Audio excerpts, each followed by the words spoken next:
Good morning, friends from around the world. Good morning. Welcome. We are coming to you live from Playa Hermosa, Costa Rica, on the Pacific Coast. And we are pleased as punch, Carly, this morning. Punch. It is a beautiful day. Sun is shining. The breeze is blowing. And we are on the road to a remarkable show today. A fabulous show. We have an amazing guest for you guys today. And Dave, I didn't get to see you last week. I missed you. Yeah. Where'd you go? What'd you do?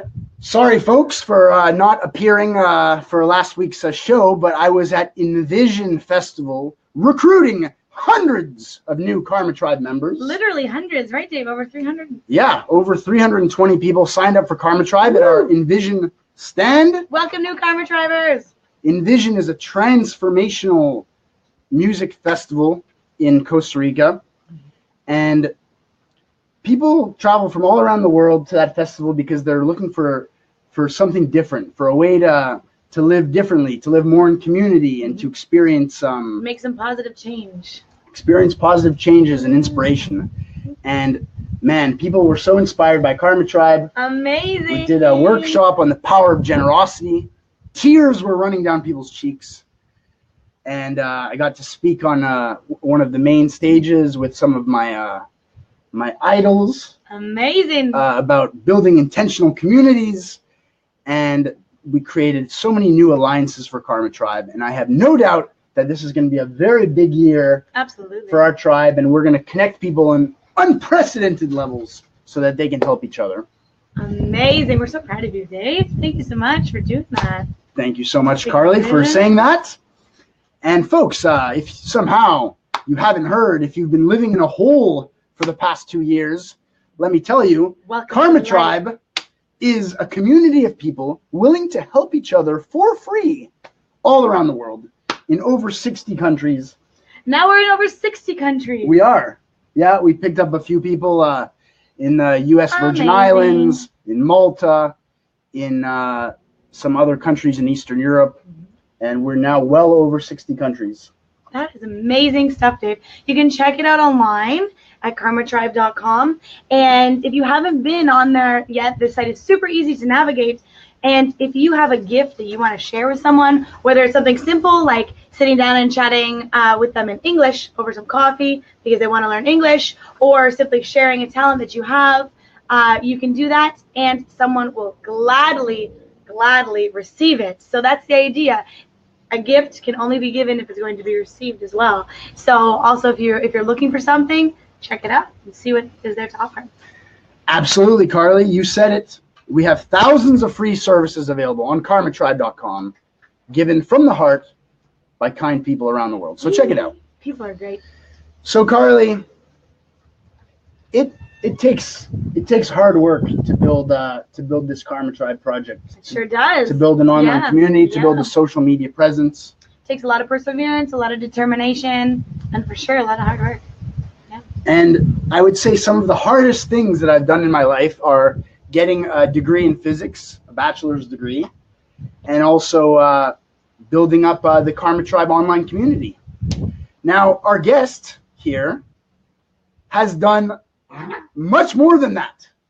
She's a very inspiring woman because she, from Russia, she ended up getting a degree in physics and then getting a master's in theoretical physics and then getting a PhD in theoretical biophysics. This is an impressive woman. No one knows what that is. She'll explain it to us. I don't know what that is, but she's very impressive. She was speaking this morning, and I was drinking my coffee, so mind you, I was only half awake during it from the beginning because I was just waking up after my coffee, and I'm sitting there thinking, what an impressive woman. And on top of that, she's cute and funny and sweet and incredibly intelligent, and she's going to blow your mind.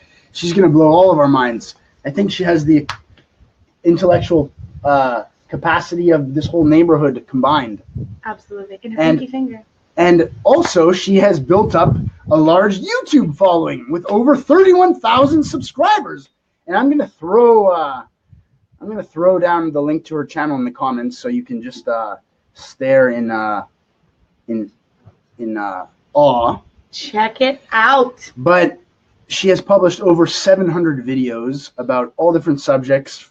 She'll tell us about it, but this woman is a testament to the power of hard work and perseverance. Yes, absolutely. And she now works for one of the top technology companies in the world, and which shall remain unnamed. it has to remain unnamed so that we can really it's a big we one. can really drill her on some very deep questions without having her job at risk.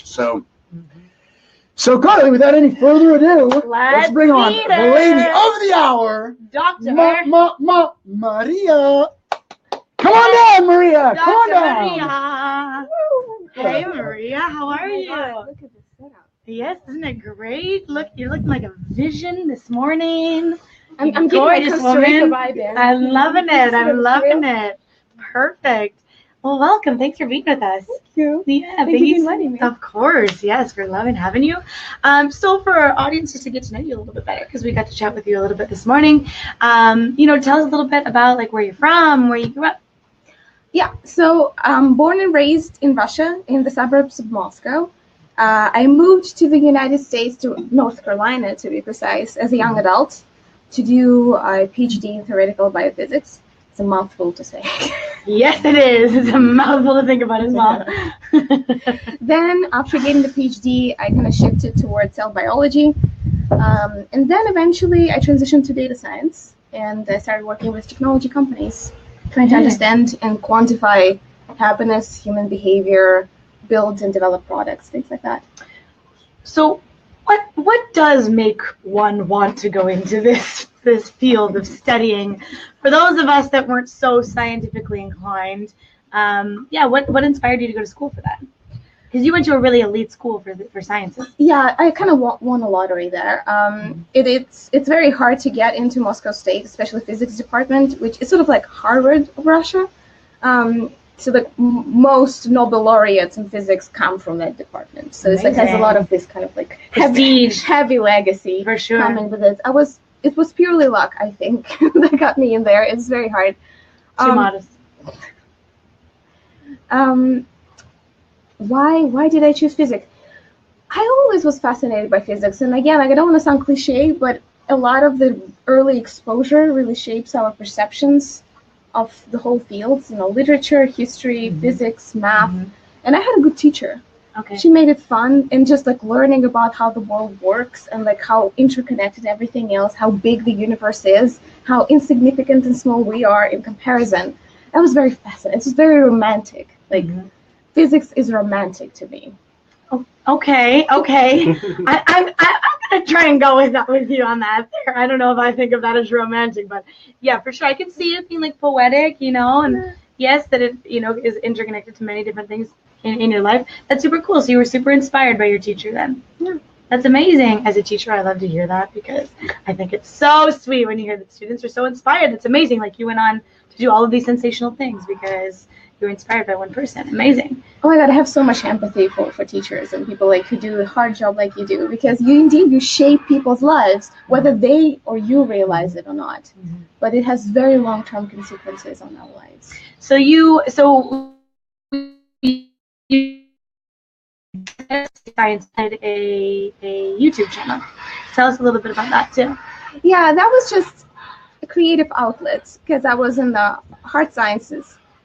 There were not very many women in there. The conversations were mostly focused on very narrow set of topics. It's not even the gender specific. It's just when you're talking math, physics, people tend to have very specific set of interests even outside of the field. Okay. So it's video games, it's particular kinds of indie music, usually rock indie music. It was just very little that was reflecting my own interests. Okay. And that was the way, like, to start like YouTube channel, which was primarily focused on makeup, nails, fashion, things like that. Sort of little creative outlets. It really allowed me to be a fuller person, like to incorporate some of me into the things that I do. That's amazing. So you started. Did you know anything about developing a YouTube channel of your own? Like you just kind of learned as you went. It was so random. Like I remember I was looking for a movie on YouTube to watch that would go with New Year's celebration, and then all of a sudden I saw that random makeup tutorial. I remember by who. It was Makeup by Tiffany D. She was one of those like originals, like the prehistoric YouTube originals. She was filming from her closet, and she would do this like black, blue, smoky eyes. Like, it just blew my mind. It's like she's literally sitting in her closet. It's so good. The makeup was amazing. Well, it's nice to know that even after learning some of the most difficult scientific concepts in the world, that even doing eyeshadow still blows your mind. That's super cool.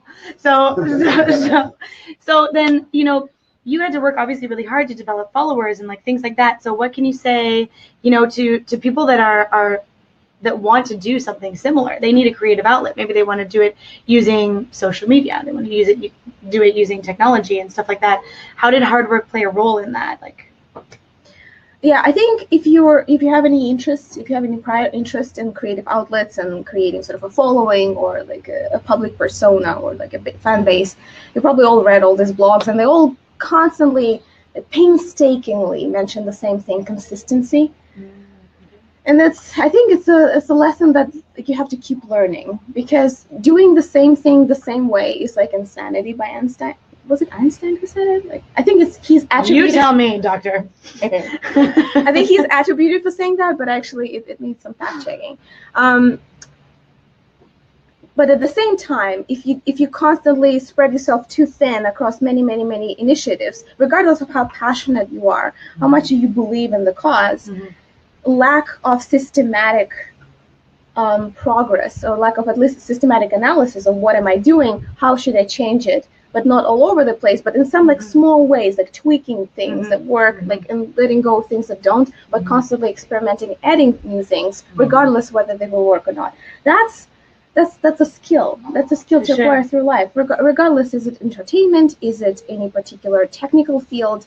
This mix between, okay, I'm gonna try this random thing, even though I'm tired, even though I would rather watch TV or do something else, but I will try this new thing and just see how it goes. And yet maintaining a large part of the things the same, so people can relate. They know, for example, like your audience, they know when you will be live, who they will see in the videos. They kind of like, there are these elements that are always there that are like really comfortable, that you look forward to. For sure. But again, you have to throw in a few new things every once in a while, right? Like, just to keep it fresh. Spice it up. Yeah. Spice things up. Nice. Good. So cool. So tell me a little bit about kind of like what you're doing. What are you doing now? So you're still doing the YouTube channel? Yes. It's a little bit on the back burner. You're on the back burner in Costa Rica, enjoying some you time. Nice. Exactly. Good. Yeah. I even decided that I haven't finalized that decision, but I probably will not blog from Costa Rica, because I was just enjoying hanging out with you guys too much. Awesome. So when you something that's nice to disconnect a little bit and just enjoy the moment instead of always having to document it. Yeah, like, because if you start putting your editorial hat on instead of enjoying the moment and really taking it on, I was like, okay, how would it look from this angle? Oh, should I be wearing this or that? Like, I literally dressed up for this. Like, I don't really have my morning coffee wearing dresses, which is not a bad idea. Not a bad idea, just for success for the whole day. Yeah. So I'm interested to know, like,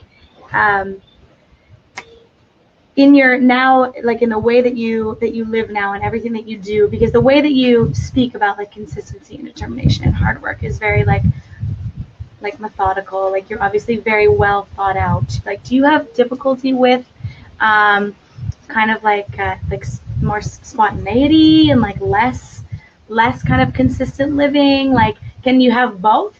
Can you have both? Can you have consistency and determination and want to strive for something and be really hardworking, and at the same time like be laid back and just like not think about things in such a big way? I think people who manage to work on both at the same time, these are like the sub 1% that make it in any profession.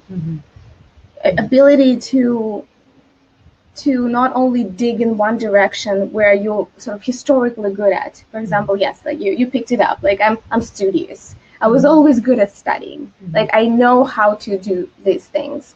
And in a way, it prevents you from exploring, like, why are you studying this or that? Why are you doing this or that? Like, some people who are so good at like locking on a decision to execute sometimes lack in the creative realm of like not just shifting a little bit, but like completely abandoning something and trying something new, something unexpected.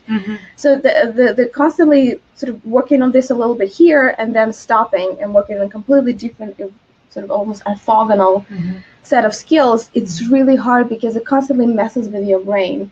But there are people who have to grow that muscle of consistency, of systematic execution. So I think ability to work on both that's where it really gets really hard, but the fruits of your labor will be exponentially larger if you focus on both at the same time. Right. More difficult for sure, of course. You do both, to balance both. But yeah, for sure, that's the idea, right? Yeah, we naturally have inclination to work on one. You know, like if you're very creative, and people kind of like, you probably notice, people want to describe themselves, they was like, I'm a very creative person. It's kind of like their soothing story that helps them, like, okay, maybe I haven't really achieved academically or in any kind of monetary sense, but at least I'm creative, I'm a free spirit. Right. And it sometimes gets in the way of them really achieving what they wanted to achieve with that creative energy. And vice versa, people who are very good on execution was like, well, I'm a doer, I'm not a dreamer. But that also gets in the way of them having a larger goals and a more ambitious calling. So don't be afraid to get in touch with both sides. Yeah, cool. That's good advice. I would like to say hello to Warner from Pennsylvania. Thanks for joining us this morning. And Cynthia. Hey, Cynthia. Hi from British Columbia. Hey, Mama White. Thanks for joining us as always. And Pepe. Yeah, David. Sweet. Thanks for being with us, Pepe. Awesome. I love it. If you're tuning in with us this morning, then please tell us where you're coming from. Say hi to us in the comments. We love to hear from you. We love to see who's watching, and we really appreciate you being with us this morning, for sure. Well, I have loved chatting with you. You're super, super intelligent and super eloquent, and I love the way that you describe things. And yeah, I'd love to talk to you even more after the show. Sorry, guys, the after show. The show is going to be 5 times as long. There's going to be drinks served. There's going to be drinks. There's going to be marketing. There's going to be all the things. But Dave is itching to ask you some questions as well and put you on the hot spot. So, which I know you're going to do great. But thank you for being with us this morning. Thank you so much for inviting me. Of course. All right. See you guys soon. Oh, Maria. Wow, it is such a privilege to have you on the show. You're such a smart and wise woman. I would like pause on the last one. Let's go with smart. Okay. You don't think you're wise? Yeah, I'll give myself smart. Wise, I think, is a process. It's not a destination.